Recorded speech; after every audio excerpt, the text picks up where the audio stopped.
0 et 5 ans, tu vas jouer les 20, les 30, les 40 prochaines années de ta vie. Tes études, là, la période où on arrive, la fac, c'est un truc de fou, le stress que ça peut mettre. Comment ça va les gars? Tranquillement j'espère que vous allez bien. Ça va-t-il bien? Il va bien ou quoi lui? Je vous jure, j'arrive jamais à commencer des vidéos YouTube, c'est trop dur. Le plus important c'est que vous alliez bien. Bon, aujourd'hui, de quoi on va parler? Aujourd'hui on va simplement réagir à une story Insta que j'ai faite où je vous demandais selon vous quelle était la principale difficulté de la prépa ou de vos études. Parce qu'on est dans une période qui est hyper difficile. Là c'est les partiels, les concours blancs, le concours approche aussi. Tout le monde est en galère, tout le monde est en stress et je pense que c'est important que vous puissiez lâcher ce qui est compliqué pour vous. Et ça se trouve en fait il y a plein d'autres gens qui sont dans la même galère. Donc je vous propose aujourd'hui qu'on lise tout simplement ce que les gens m'ont répondu et qu'on réagisse et qu'on débriefe et qu'on en parle tous ensemble. Si vous voulez être dans la prochaine vidéo où on fait ça, n'hésitez pas, l'Instagram est par là ou par là, l'Instagram est ici, abonnez-vous, c'est super, on est là, on rigole, on est...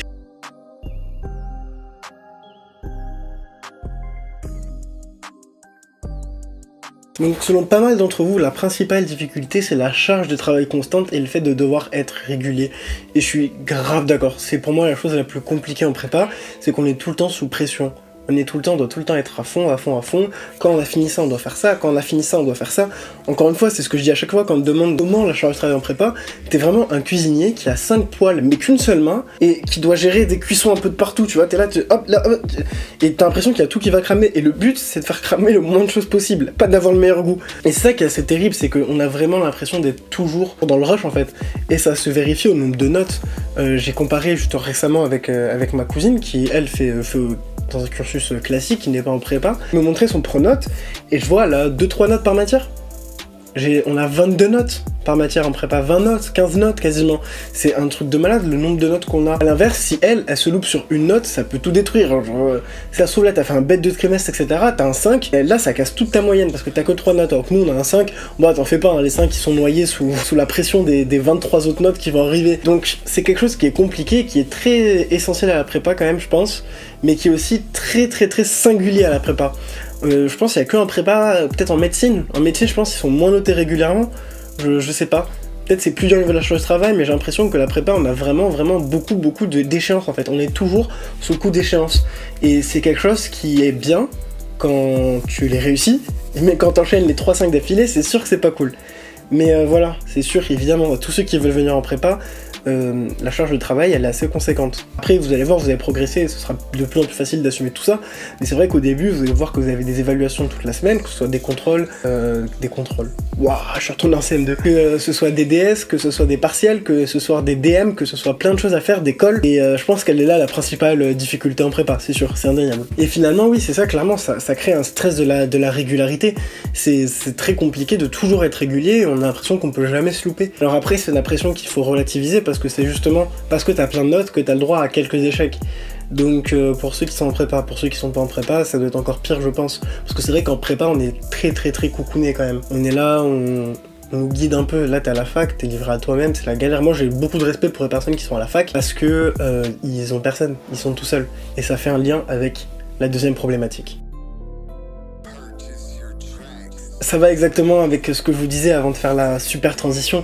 La fac c'est l'autonomie et t'as vraiment personne qui est là pour te pousser le derrière. Là t'es à la fac, tu t'es livré à toi-même, t'as 3 notes, enfin faut que tu les réussisses, t'as partiel de TD, 12 000 heures à passer, et 4 majeurs, enfin c'est quelque chose. En même temps ça montre qu'on nous considère comme des adultes, c'est aussi gratifiant, mais il faut l'assumer. Je pense que c'est très dur de pouvoir assumer ça à nos âges. Alors même si après tu grandis, etc., c'est vrai que tu sors du lycée, t'arrives dans la fac, boum, t'es livré à toi-même, tu connais personne, si t'as changé de ville ou que t'as pas de potes dans ta filière, et c'est vrai que sur ça c'est très compliqué, et je peux comprendre que ce soit une difficulté. Également, une des principales difficultés c'est l'incertitude. On est là, il y a un enjeu de fou sur notre avenir, en vrai de vrai. Incroyable de se dire que ça dépend de ton cursus et où tu te places, mais entre 0 et 5 ans, tu vas jouer les 20, les 30, les 40 prochaines années de ta vie. Tes études, là, la période où on arrive, la fac, c'est un truc de fou, le stress que ça peut mettre. Tu sais pas où tu vas, mais tu sais que si tu vas pas là où c'est bien d'aller, ou là t'as à peu près envie d'aller, tu vas devoir l'assumer toute ta vie. Et c'est là où c'est hyper dur, c'est hyper compliqué les études supérieures, que ce soit en prépa, en fac, en école de commerce, en école de je sais pas où, c'est hyper compliqué parce que tu joues ton avenir. Et les gens n'en ont pas forcément conscience. Et les gens qui en ont conscience, ça leur fait peur, et à juste titre. Je sais pas c'est quoi le mieux, ne pas en avoir conscience et prendre les choses à la légère, ou alors en prendre conscience et être trop stressé. C'est vraiment un dilemme qui est compliqué à... C'est vrai que c'est compliqué de fou, hein. Être étudiant, comment c'est un moment dans ta vie qui est clé, qui est fou. Moi, ça me sidère. Dire que là, dans les 5 prochaines années, je joue les 30, voire les 40 prochaines de ma vie, c'est un truc de fou. Et les étudiants, on est là, on est dans la tranche un peu ingrate où on n'est plus des enfants, mais on n'est pas des adultes. On a quand même des problèmes d'adultes, et on nous prend pour des enfants. Une autre des principales difficultés, c'est de ne pas avoir de repos et pas avoir de temps libre. Alors ben ça, je t'invite à regarder directement la dernière vidéo où on me parlait de ça, on parlait des sacrifices, et c'est sûr qu'il faut sacrifier son temps libre. Et quand tu rentres en prépa, il faut en avoir il faut en avoir conscience. C'est sûr, tu vas sacrifier ton temps libre. Il y a des trucs qui vont pas être pareils et il faut l'accepter ou ne pas aller en prépa sinon. Ou ne pas aller dans des filières trop sélectives. Parce que c'est pas une honte d'aller dans des filières pas sélectives. C'est pas une honte de vouloir privilégier son temps libre pour faire des choses à côté et d'avoir des études plus légères. Il n'y a aucune honte à ça, c'est juste des choix à faire, et ces choix ils doivent se faire en toute honnêteté avec ta personne. Si tu es en prépa, en médecine, en droit, en com, où tu veux pour faire plaisir à papa et maman, à mamie même, voire, tu verras très bien que le burn-out que tu vas faire, il fera pas plaisir et pas que à toi. En fait, ça va être terrible, donc faites vraiment ce que vous voulez, et si vous avez aucune idée, bah c'est pas grave. Allez, tentez, il n'y a aucune honte non plus à faire une réorientation. À un moment donné, il faut qu'on arrête de nous sortir que les filières générales, et après la voie royale, qu'on doit tout faire un chemin tout droit, alors que, en vrai, bah, on a le droit de se tromper, de revenir, de réessayer, de repartir. Ah, j'aime bien, ah, j'y vais, ah, ben non, j'aime pas. Enfin, il n'y a aucune honte, Donc, bien sûr, n'ayez pas peur. Faites des choses, tentez-les, si ça vous plaît pas, bah c'est pas grave, refaites d'autres choses. Encore une fois, je vous ai dit, on est étudiants, on a tous la plupart entre 18 et 24 ans, et on a encore le temps de se tromper, d'essayer d'autres chemins, de se rendre compte que ça nous plaît pas, et finalement de repartir autre part. Donc, ne soyez pas inquiets sur ça. Si vraiment vous voyez que votre filière ne vous permet pas d'avoir le repos et le temps libre qui est nécessaire à votre équilibre mental, eh bah des fois, vaut mieux ne pas insister. Et qu'il y a d'autres choses qui nous correspondent plus à faire ailleurs. Une des principales difficultés, on me raconte aussi, c'est de me supporter. Pas gentil, ça. Enfin, je suis plutôt sympa comme mec. Pas forcément de conseils pour ça. Je sais qui c'est qui a écrit ça, hein. T'en fais pas, on va régler ça lundi. Ouais. Non, ça par contre, je te le revaudrai. Toi, tu fais attention.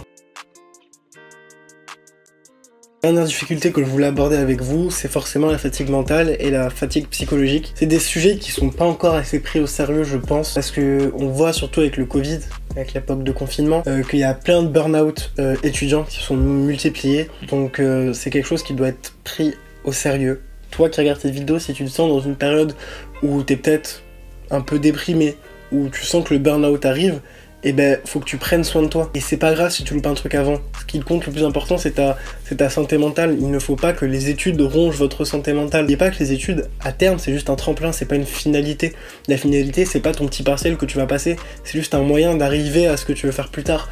Donc ne privilégie jamais trop, parce que c'est sûr qu'il y a des moments où on doit se battre, on doit aller grappiller chaque point, et c'est difficile parce que c'est hyper pénible de faire ça, et de garder confiance en soi, et de pas baisser les bras. Mais il faut que même dans ces périodes-là, tu arrives à trouver un équilibre entre tes études et ta santé mentale. Parce que sinon tu vas péter un câble et c'est très dangereux.